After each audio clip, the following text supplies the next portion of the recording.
तो कक्षा 9 के मेरे प्यारे विद्यार्थियों, बहुत बहुत स्वागत है आप लोगों का आज के इस नए वीडियो में। प्यारे विद्यार्थियों, लगातार हम लोग समास पर चर्चा कर रहे हैं। आज ये समास विषय पर शब्द निर्माण पाठ के अंतर्गत समास विषय पर ये चौथा वीडियो है। जैसा कि आप देख सकते हैं प्यारे विद्यार्थियों, कक्षा 9 विषय हिंदी भाषा पाठ शब्द निर्माण और शब्द निर्माण में समास भाग 4। आज हम समास भाग 4 की चर्चा करेंगे।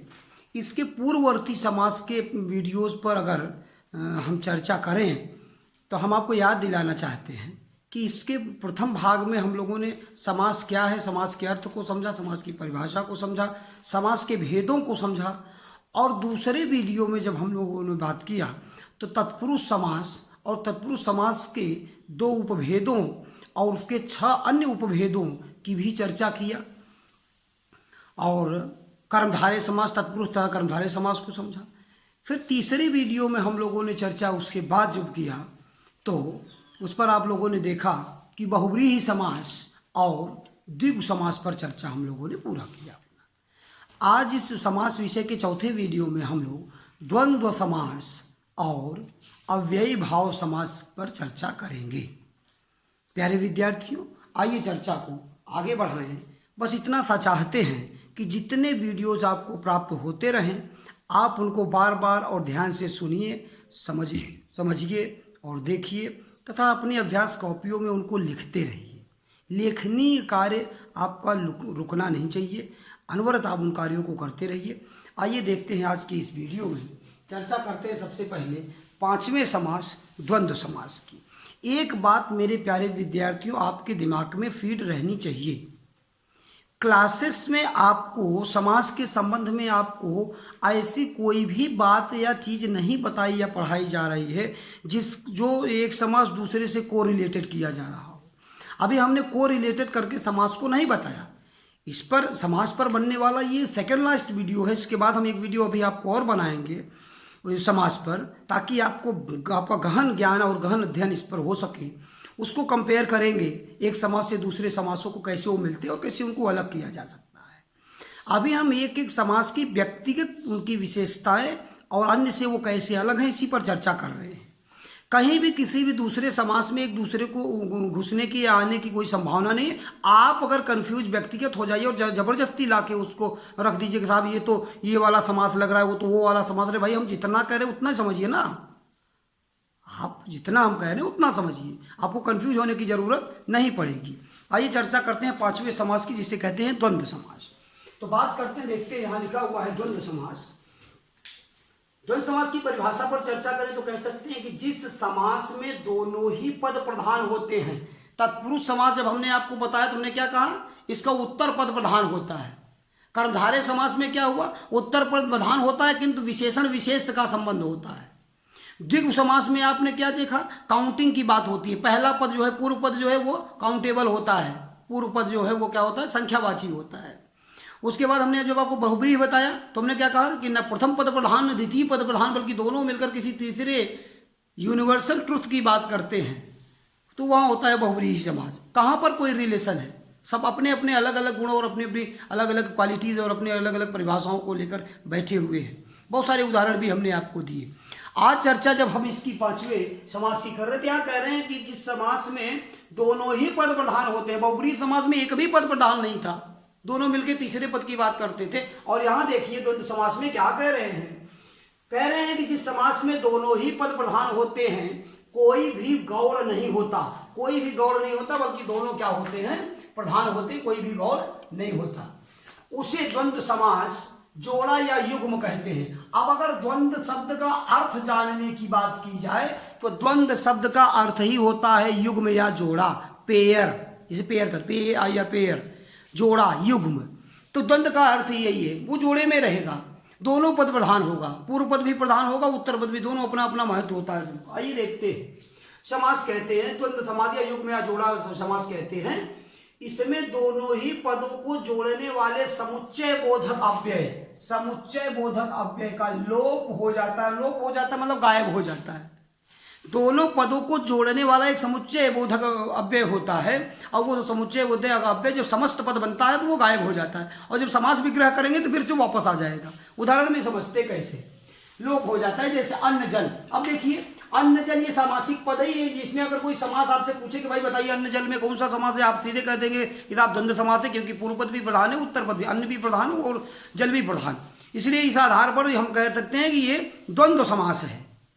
अब बात करते हैं कि इसमें जो समुच्चय बोधक अव्यय जो इसको जोड़ रहा है जल और अन्न को, गायब हो गया है, लेकिन जब इसका समास विग्रह करेंगे तो कहते हैं कि अन्न और जल, वो और आ गया वापस। आजकल, आज और कल, आटा दाल, आटा और दाल, गंगा यमुना, गंगा और यमुना। आप देखिए कि योजक शब्दों को गायब कर दे रहे हैं यहाँ पर। जरूरी नहीं है कि योजक नहीं है तो योजक चिन्ह का प्रयोग, जोड़ने वाले चिन्ह का प्रयोग करेंगे। आप देखिए आजकल में चिन्ह नहीं है, वो आपको समझने की बात बार अभ्यास करेंगे, प्रैक्टिस करेंगे, आपको आ जाएगा। आप देखिए जीवन मरण, जीवन और मरण, गुण दोष, गुण और दोष, नर नारी, नर और नारी, भला बुरा, भला और बुरा, रात दिन, रात और दिन। प्यारे विद्यार्थियों, आपने देखा किस तरह से समुच्चय बोधक अव्यय गायब हो जा रहा है, समास विग्रह कर रहे वापस आ जा रहा है। यह है विशेषता किसकी, द्वंद्व समास की, जिसके दोनों पद प्रधान होते, पूर्व पद भी और उत्तर पद भी। आइए कुछ अन्य उदाहरण पर चर्चा करते हैं। अन्य उदाहरण आपके लिए बहुत ही महत्वपूर्ण होते हैं, क्योंकि अन्य उदाहरण को हमने समास विग्रह नहीं किया हुआ है, और यहाँ हमने दूसरे अभ्यासकार में दिया है कि दिए गए कुछ अन्य उदाहरणों के समास विग्रह कीजिए। तो ये this is most important for you, आप लोग ये बहुत महत्वपूर्ण होता है। जैसे आटा दाल, क्या है शब्द, आटा दाल, घर द्वार, दूध दही, धनी मानी, नदी नाले, खट्टा मीठा, ऊपर नीचे, घी शक्कर, धूप दीप, पाप पुण्य, भाई बहन आदि। प्यारे विद्यार्थियों, आपको इन शब्दों, ये जो द्वंद्व समास के अन्य उदाहरण हैं, इनका भी समास विग्रह आपको करना है बाकायदा। कॉपी में क्या करिएगा, लाइन खींचिएगा, एक तरफ लिखिएगा सामासिक पद, दूसरी तरफ लिखिएगा समास विग्रह। जैसे हमने लिखा है समस्त पद, आप लिखिएगा समस्त पद और इधर लिखिएगा विग्रह। आप यहाँ लिखिएगा एक तरफ इन शब्दों को और इनके सामने इनका विग्रह करिएगा, सीधी लाइन खींच के। इस तरह से आपको नहीं लिखना है, समय जगह कम था इसलिए हमने ऐसे ऐसे लिखा, नहीं तो इसको हॉरिजॉन्टल लिखते, ऊपर नीचे लिखते। प्यारे विद्यार्थियों, हम आशा करते हैं कि आप द्वंद्व समास आपको समझ में आया। अगर आ गया है तो आइए एक कदम और आगे बढ़ते हैं और अंतिम और छठे समास की बात करते हैं मेरे प्यारे विद्यार्थियों, अव्ययी भाव समास की। आपने देखा कि 5 समासों की चर्चा मैं कर चुका, लेकिन पांचों में से कोई भी एक ऐसा समास नहीं है जो दूसरे समास को डिस्टर्ब करता हो। सब अपनी अपनी क्वालिटीज, अपनी अपनी परिभाषाएं, अपनी अपनी अलग अलग गुण लेकर बैठे हुए हैं। आइए अव्ययी भाव समास की चर्चा करते हैं। बहुत ही आप कह सकते हैं कि अब मोस्ट इंपॉर्टेंट समास तो मैं नहीं अव्ययी भाव को कह सकता, क्योंकि सब समास अपने आप में इंपॉर्टेंट है, लेकिन मेरे प्यारे विद्यार्थियों, परीक्षाओं में कभी भी जब भी समास पूछे जाते हैं तो 4 पूछा जाएगा समास, तो उसमें से 2, अगर मान लीजिए 5 पूछा गया या 6 पूछा गया, 6 समास के उदाहरण पूछे गए, तो 2 अव्ययी भाव से रहेगा, 2 तत्पुरुष से रहेगा, बाकी जो 2 बचेगा वो 4 में से कोई भी हो सकता है। ये महत्व है अव्ययी भाव समास का। तत्पुरुष समास के बाद सबसे इंपॉर्टेंट समास बनता है तो अव्ययी भाव समास। आइए समझने की कोशिश करते हैं। ये थोड़ा सा क्या है, बहुत ही इजी है, बहुत ही सरल है। क्या कहता है कि जिस समास में पूर्व पद अव्यय हो उसे अव्ययी भाव समास कहते हैं। यहाँ थोड़ी सी बात आप बढ़ा सकते हैं। जिस समास में पूर्व पद अव्यय तथा प्रधान हो, इसका पूर्व पद ही प्रधान होता है। हमने आपको उसी समय बताया जब तत्पुरुष समास प्रथम वीडियो में जब दूसरा बनाया था, तत्पुरुष समास की परिभाषा बताया कि उत्तर पद प्रधान होता है, वहीं पर बताया कि अव्ययी भाव समास जब आप पढ़ेंगे तो उसमें देखेंगे पूर्व पद प्रधान होगा। तो यहाँ अव्ययी भाव समास की 2 क्वालिटीज हैं। पहला तो क्या है, पहला तो यह है कि इसका पूर्व पद अव्यय होता है, पूर्व पद अव्यय होता है और प्रधान भी होता है, पूर्व पद अव्यय भी होता है और पूर्व पद प्रधान भी होता है। तो जिस सामासिक पद का पूर्व पद अव्यय तथा प्रधान हो वो होता है अव्ययी भाव समास। आप ईमानदारी से बताइए, अभी तक हमने 5 समास आपको बताया, किसी में ऐसी परिभाषा बताया क्या कि पूर्व पद जिसका पूर्व पद अव्यय तथा प्रधान हो? किसी भी समास नहीं, हर समास की अपनी अलग अलग। तो आइए प्यारे विद्यार्थियों, बातें करते हैं अव्ययी भाव समास के उदाहरण की चर्चा करते हैं। प्यारे विद्यार्थियों, अभी तक आप लोगों ने समास के जितने भी उदाहरण देखे हैं उसमें आपने देखा समस्त पद और समास विग्रह, समस्त पद समास विग्रह। यहाँ भी समस्त पद और समास विग्रह देखा। अभी तक जो भी 5 समास की चर्चा हम कर किए आपसे अव्ययी भाव समास से पूर्व, उनकी चर्चा हमने किया है केवल समस्त पद और समास विग्रह की चर्चा किया। यहाँ पर थोड़ा सा, जैसा कि हमने परिभाषा में बताया अव्ययी भाव समास के, जिस समास की पूर्व पद अव्यय तथा प्रधान होता है वो अव्ययी भाव समास होता है। तो इसका पूर्व पद है कहाँ, अव्यय है कहाँ, वो चीज हमने इन 4 उदाहरण में आपको अलग करके दिखाने की कोशिश किया है कि आपको हम यहाँ अलग करके अव्यय भी दिखा दें ताकि आपको समझ में आ जाए। आप देखिए क्या है, समझ लो प्रतिदिन, ऐसा प्रतिदिन का समास विग्रह क्या हो रहा है, दिन दिन, दिन दिन प्रतिदिन, ये हो गया। दिन दिन का प्रतिदिन हो रहा है, कितने दिन ये कंफर्म नहीं हो रहा है, अव्यय है, मतलब निश्चित नहीं है। तो जब, लेकिन आपको अगर देखना होगा इसका प्रथम पद है कहाँ, तो ये प्रथम पद दिन, उत्तर पद, ये तो आप समझते ही हैं कि पहला पद जो है वो प्रथम पद पूर्व पद है, बाद वाला उत्तर पद है। तो आपने देखा यहाँ कि ये जो प्रतिदिन में प्रति है अव्यय और इसका विग्रह हो रहा है दिन दिन, यथा शक्ति, शक्ति के अनुसार आप विग्रह करेंगे। लेकिन यथा जो है वो क्या है, यथा है अव्यय, ये पूर्व पद अव्यय है, देख लीजिए, यथा शक्ति, शक्ति के अनुसार। आमरण, आ है अव्यय और मरण है शब्द, आमरण से बना है समस्त पद आमरण, और इसका विग्रह हो जाएगा मरण तक, मरने तक। फिर है अनुरूप, अनु क्या है, अनु है अव्यय और रूप है शब्द, अनुरूप बना, इसका विग्रह होगा रूप के योग्य, अनुरूप।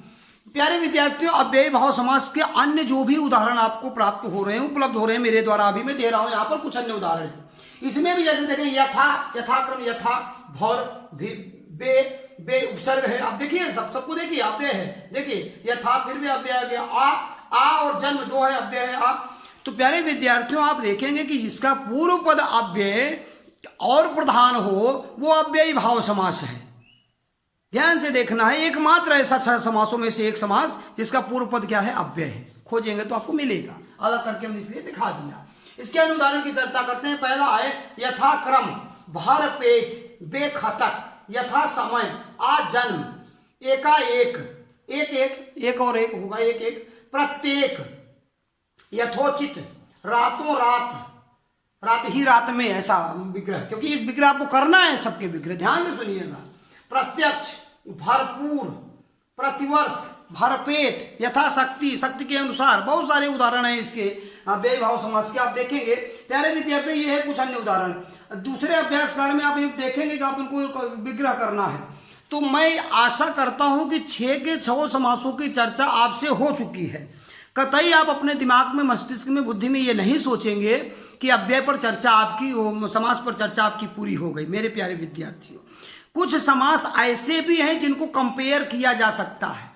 कंपेयर करेंगे, सारे कन्फ्यूजन आपके दूर हो जाएंगे। अगर आपको दिमाग में कोई कन्फ्यूजन होगा तो भी दूर हो जाएगा, नहीं है तो अच्छी बात है। और कन्फ्यूजन आ गया न चाहते हुए भी तो वो भी अच्छे से आपको दूर हो जाएगा। इसके अगले वीडियो में आज की चर्चा यहीं पर रोकते हैं क्योंकि वीडियो लंबा हो जाएगा, और इसके गृह कार्यों पर चर्चा करते हैं। तो पहला गृह कार्य है कि द्वंद्व समास तथा अव्ययी भाव समास को उदाहरण एवं परिभाषा सहित स्पष्ट कीजिए। द्वंद्व समास परिभाषा भी है, उदाहरण भी है, कुछ अन्य उदाहरण भी है। अव्ययी भाव समास की भी परिभाषा भी है, उदाहरण भी है, और कुछ अन्य उदाहरण भी है। तो क्या करना है, दोनों समासों को की परिभाषा और उदाहरण आपको लिखना है अभ्यास कार्य में और अभ्यास कॉपी में, और इसको लिखना। दूसरा क्या दिए गए कुछ अन्य उदाहरणों के समस्त समास विग्रह करिए। तो ऐसे फिर लाइन खींचिएगा, मैंने समझाया था, एक लाइन खींचिएगा, वहां लिखिएगा समस्त पद, लिख डालिएगा, इसको भी, इसका फिर दूसरे में लिखिएगा विग्रह, और एक लाइन में खींचिएगा। एक पेज में ना हो तो 2 पेज में लिखिएगा, बड़ी अच्छी बात है। कुछ और भी ढूंढिएगा, अपनी तरफ से लिखिएगा। आगे देख रहे हैं कि द्वंद्व समास एवं अव्ययी भाव समास के 10 अन्य उदाहरण लिखिए। प्यारे विद्यार्थियों, उपलब्ध पाठ्य सामग्री को, जितनी भी पाठ्य सामग्री, इसका PDF पेज भी हम भेजेंगे आपके पास, बुक का भी PDF पेज और इसका भी PDF। पूरी अध्ययन सामग्री आपके अध्ययन को अभ्यास कॉपी में लिखी होनी चाहिए मेरे प्यारे विद्यार्थियों, ये मेरा निर्देश है आपसे। चर्चा क्या है, चर्चा ये है कि पूरा का पूरा लिखिएगा, अभ्यास करिएगा। जो 10 उदाहरण मैं अन्य पूछ रहा हूं वो उदाहरण आपको अपनी तरफ से होने चाहिए। आपको जो किताब का पेज मिलेगा वहां से आप ले सकते हो, आप अपने से सोच कर बना सकते हो उदाहरण, लेकिन इन्हीं उदाहरणों को मत इधर का उधर घुमा दिएगा कि इधर का काम उधर कर दीजिए, ये सब काम इधर की टोपी उधर घुमाइए, ऐसा नहीं प्यारे विद्यार्थियों। मैं परिश्रम करिएगा। तो आज की बातें यही रोकते हैं। आशा करता हूँ चीज़ें आपको समझ में आई होंगी। इसका जो अन्य वीडियो नेक्स्ट आएगा उस पर आपको और अच्छा लगेगा। तब तक आप इंतज़ार करिए और इसको करते रहिए। आज के लिए इतना ही। और मेरी शुभकामनाएं प्यारे विद्यार्थियों आपके साथ हैं। आप स्वस्थ रहिए, घर पर रहिए। तो आज के लिए इतना ही, तब तक के लिए धन्यवाद।